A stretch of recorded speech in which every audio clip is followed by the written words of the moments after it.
Good morning to all my students. I am Dr. Srikant Majumdar, lecturer, Jawaharlal Nehru College, Chakradharpur.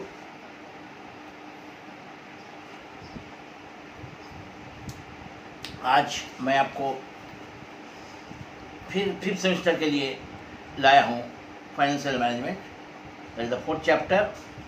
आज आपको मैं कराऊंगा dividend policy. Dividend policy के practical यानी maths आती है। फिलहाल हम आपको जितने प्रैक्टिकल है यानी मैथ्स है वो सारे समझा दे रहा हूँ, जिससे कि आपको एग्ज़ाम में कोई दिक्कत ना हो। ऑलरेडी मैं आपको capital budgeting, cost of capital, inventory management, आज मैं आ रहा हूँ डिविडेंड पॉलिसी। काफ़ी महत्वपूर्ण है, अच्छे क्वेश्चन हैं, आते हैं। डिविडेंड तो आप जानते हैं, जितने भी शेयर होल्डर है, शेयर होल्डर को उनके इन्वेस्टमेंट, विनियोग के जो पैसा वो लगाते हैं, कंपनी अपनी प्रॉफिट में से उन्हें एक अंश देता है, लाभ का एक अंश देता है। इसलिए हिंदी में उसे कहा जाता है लाभांश, लाभ का अंश, इंग्लिश में डिविडेंड। नहीं तो विनियोग करता क्यों विनियोग करेंगे अपनी पैसा, अपनी जमा हुआ पैसा कंपनी में क्यों लगाएंगे, किस उद्देश्य से? यही उद्देश्य है कि डिविडेंड मिलेगा। और कंपनी भी ये जानता है कि जितने ज़्यादा डिविडेंड देंगे शेयर होल्डर उतनी आकर्षित होगा। तो डिविडेंड की पॉलिसी कंपनी को बनाना पड़ता है। आइए उसी का एक ये बताता हूँ। Dividend is the income for the shareholder of the company. Simply we can say that dividend is distributions of profit earned by company among its various shareholders. यानी कितनी सुंदर बात है, देखिए एकदम साधारण। Dividend is the distribution of profit earned by company among the various shareholders. It is also called pay out ratio. ठीक है। Dividend policy determines the allocation of earnings payable to shareholders and earnings to be retained. कितना shareholder को दिया जाएगा, कितना retain माने रखा जाएगा, रिटेन प्रॉफिट, रिटर्न अर्निंग हम लोग इसके पहले पढ़ चुके हैं। The policy framed by the management regarding the distributions of earning to the shareholders as a dividend is known as dividend policy. यानी एक फ्रेम करते हैं, पॉलिसी बनाते हैं कि कितने डिस्ट्रीब्यूशन किया जाएगा शेयर होल्डर को, this is called dividend policy. Relevance concept of dividend decision देखिए। Some of the experts like J. Walter, M. G. Gordon, Modigliani, Miller hold that dividend decision plays an important role in value maximization objectives। यानी बहुत ही महत्वपूर्ण role अदा करती है dividend policy company के लिए। The value of the company is closely related to the liberal or rigid dividend policy। Company की स्थिति बहुत कुछ निर्भर करती है एक लिबरल, स्वतंत्र और स्थिर डिविडेंड पॉलिसी पर। यानी डिविडेंड पॉलिसी बहुत ही महत्वपूर्ण होती है। आइए now we discuss the various model of the dividend policy. सबसे पहले मैं आज आपको बताऊंगा वाल्टर मॉडल। इसके बाद एक एक करके अगले क्लास में मैं और दो मॉडल आपको बताऊंगा। Walter model, J. वाल्टर, इन्होंने इस मॉडल को दिया। According to the Walter, the dividend policy of the company must be evaluated in the light of the objective of the company which the maximise the price of shares in the market. यानी उन्होंने share का maximise price के आधार बताया है। ये बहुत ही अच्छा उन्होंने सुझाव दिया है वाल्टर ने। Walter model is based on the relationship between the firm's return on investment or internal rate of return R and its cost of capital or required rate of return R and K पर बहुत कुछ निर्भर करता है। इसलिए उनकी formula देखिएगा, P market price of the equity share कैसे किया जाएगा, D plus R by K E minus D by K। यानी D means dividend per share, R means return on investment, जो इन्वेस्ट किया उस पर कितना रिटर्न हो रहा है, अर्निंग पर शेयर, एक शेयर पर एक शेयर पर कितनी अर्निंग होता है। रिटर्न ऑन इन्वेस्टमेंट अलग, जो इन्वेस्ट किया उस पर कंपनी को क्या रिटर्न हो रहा है। Earning per share, share holder को एक शेयर पर कितना मिल रहा है। के is the cost of capital, एक शेयर का लागत, ठीक है। ये उनका फॉर्मूला है, इस आधार पर उन्होंने इसकी व्याख्या किया है। आइए, if firm is considered to have profitable opportunity if the rate of return on investment is greater than cost of capital, rate of return greater than cost of capital, case of growth farm, यानी farm की growth बहुत अच्छा है। जब rate of return cost of capital से ज़्यादा है तो निश्चित रूप से फार्म ग्रोथ की है और है। If R greater than K then dividend पे out ratio should be 0 and P will be maximised when D equal to 0।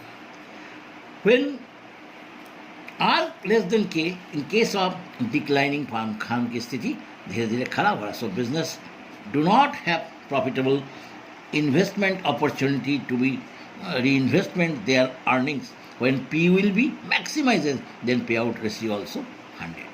When R equal to K, a case of normal farm business do not have unlimited, बहुत ज़्यादा unlimited profit कमाने वाला business नहीं होगा, investment भी profitable होगा लेकिन उतनी अपॉर्चुनिटी नहीं रहेगा जितना आर ग्रेटर देन के होती है। यानी रिटर्न अगर कॉस्ट ऑफ कैपिटल से ज़्यादा हो तो फार्म की ग्रोथ माना जाएगा, यही उन्होंने वर्णन किया है। आइए, एक प्रैक्टिकल प्रॉब्लम को हम लोग बनाते हैं, क्योंकि आपको एग्जाम में प्रैक्टिकल प्रॉब्लम ही आप बनाइएगा, ज़्यादातर स्टूडेंट वही बनाता है। एक बीकॉम कोल्हान यूनिवर्सिटी 2006 के एग्ज़ाम की क्वेश्चन मैंने आपको दे रहा हूँ, कोल्हान यूनिवर्सिटी 2006 में आया था। The following information is available in respect of the company. Capitalization rate यानी KE 10%, earning per share is 8 rupees. Calculate the market price of company's share under Walters model by assuming a rate of return. Rate of return R 15%, 10%, 5% की स्थिति होगा, तीन स्थिति में होगा तो company का शेयर का क्या होगा मार्केट प्राइस। और डिविडेंड पे आउट रेशियो है 0%, 25%, 50%, 75%, 100%। इतने परसेंट आपको दिया है, बनाने का तरीका सभी एक है, केवल डिविडेंड में बदलाव आती है। अब आइए मैथ को कैसे बनाएंगे। Value of share where R equal to 15%, पहले आर यानी रेट ऑफ रिटर्न 15% को हम लोग लेकर बना रहे हैं, तो डिविडेंड पे आउट रेशियो हर एक का अलग अलग बनाना पड़ेगा। देखिए आपको 15%, 10%, 0%, 25%, 50%, 75%, 100% सबका अलग अलग आपको बनाना पड़ेगा। देखिए DP ratio 0, D equal to dividend 0% of 8 rupees का 0 ही होगा। और आर आपको दे दिया है 15%, दैट इज 0.515। के ई आपको दे दिया है 10% कैपिटलाइजेशन रेट, 10% में 10, अर्निंग पर शेयर 8 आपको दे दिया है। बस आपने फॉर्मूला को पुट किया। डी डिविडेंड, देखिए इसमें 0% है, पे आउट रेशियो, तो डिविडेंड कितना हो जाएगा, डिविडेंड आपको हो जाएगा 0। आर 0.15, ई आपको दे दिया है 8, डी डिविडेंड 0 बाई पॉइंट के का फॉर्मूला है यानी 0.10 बाई 0.10 आपने किया। देखिए कैसे कर रहे हैं इसको, हम लोग इसको इससे गुना करेंगे, 8 है। आप अगर एक लाइन और कर सकते हैं तो देख लीजिए,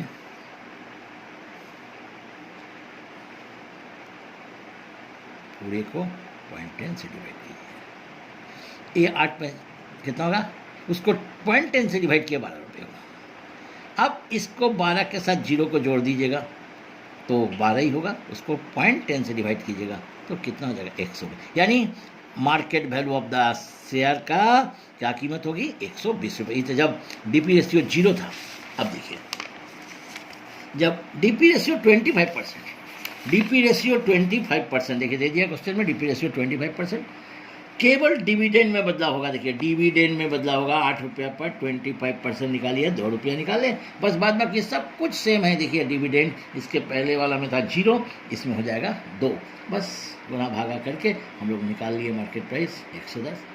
व्हेन डीपी रेशियो फिर आ जाइए 25%, 50%, 50%, 8 रुपये का 50%। देखिए केवल डी बदलेगा, याद रखिएगा बच्चे, डी ही बदलना है। 8 × 50/100 = 4 रुपीज़। बस फार्मूला में आप पुट कर दीजिए। अब आप गुना भागा कर लीजिएगा। देखिएगा इससे इसको गुना करके इससे डिवाइड कीजिएगा, जोड़ के लिखिएगा, फिर नीचे 0.10 से फाइनली डिवाइड कीजिएगा, 100 रुपये। इस प्रकार से आप बना लीजिएगा। 75% एंड 100% केवल यहाँ बदल जाएगा, याद रखिएगा, ये डी बदल जाएगा, बाद बाकी कोई बदलाव नहीं। ये आप लोग घर में जरूर कर लीजिएगा। आइए अब आइए व्हेन ये रेशियो देखिए, R equal to value of R equal to 10%, खाली आर में बदलेगा और डी में बदलेगा, सब कुछ सेम, लेकिन डी पी रेशियो फिर 0 लेके करेंगे। जब आर है 10%, डी पी रेशियो 0, यानी D equal to 0, R equal to 0.10। बस पुट कर दीजिए ये फॉर्मूला में, डी इक्वल टू 0, आर कितना है 0.10, 8 - 0 0.10, इसको गुना भागा करके हम लोग निकाले, कितना हो गया 80। डीपी रेशियो 25%, फिर 25% इतना का बनाना होगा, हर एक का 5, 1 का 5, 10 का 5, 5 का भी 5। इसका मतलब आपको इतना बार बनाना होगा, बाद बाकी सब कुछ सेम, डी बदल जाएगा, आर में केवल आर एक रहेगा सब में। ये देखिए फिर वही, ठीक है। अब ये आपका क्या हो गया, डी 8 रुपये का 25%, 2 रुपया, बस खाली 2 यहाँ लिखे, बाद बाकी जैसा है वैसा किए, फिर 80 रुपया आया। अब मान लीजिए हम लोग टेकन किए हैं 100%, बीच का 50-75% बना लीजिएगा, 100% लिए, आर इक्वल टू 10 ही होगा, आर इक्वल टू 0.10, उसमें कोई चेंज नहीं है, क्योंकि आर हम लोग जब 10 दे के बना रहे। और इसका देखिए 8 का 100% कितना हो जाएगा, 8 रुपये हो जाएगा।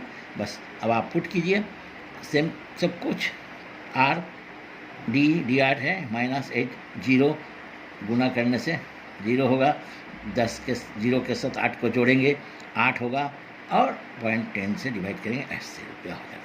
इस प्रकार से आप 50 एंड 75 ये आप लोग जरूर अपने घर में बना लीजिएगा। सब कुछ मैंने क्या कहा, खाली डी बदलेगा बस, और कुछ भी नहीं बदलेगा, आर नहीं बदलेगा इसमें। अब आर यहाँ बदलेगा, अगर 5% है तो आर देखिए, तो आइए हमने डी पी रेशियो 0, डिविडेंड 0 है, आर कितना होगा 0.05, 100 से डिवाइड करेंगे, पुट कर दिए, कितना हो जाएगा 40, एंड मान कर चलते एक ठो और बना रहे हैं, 75 लगेंगे, 75%। तो 75% में क्या हो जाएगा, डी में देखिए 70%, ये देखिए डी 8 रुपये का 75, 6 रुपया, बस डी 6 रुपया, R D E minus D, earning minus dividend 0.10, ये सब सेम रहा, भागा गुना किए, अब यानी 70 रुपये। यानी हर एक का अलग अलग, अगर आर होता है, अगर अलग अलग डीपी रेशियो होता है, तो मार्केट में शेयर का वैल्यू भी अलग अलग हो जाता है। ध्यान दीजिएगा, इस प्रकार से हम लोग एक मैथ को बना सकते हैं। बहुत ही अच्छा मैथ है, याद रखिएगा, ये आता भी है एग्जाम में, हमने आपको दिखाया, ये कोलान यूनिवर्सिटी में आया था 2006 का। इस क्वेश्चन को हमने आपको समझा दिया। ओके, आइए आप सबको एक बार फिर मैं कहता हूँ, लॉकडाउन की स्थिति है, घर में रहिए, अच्छा रहिए, नमस्कार।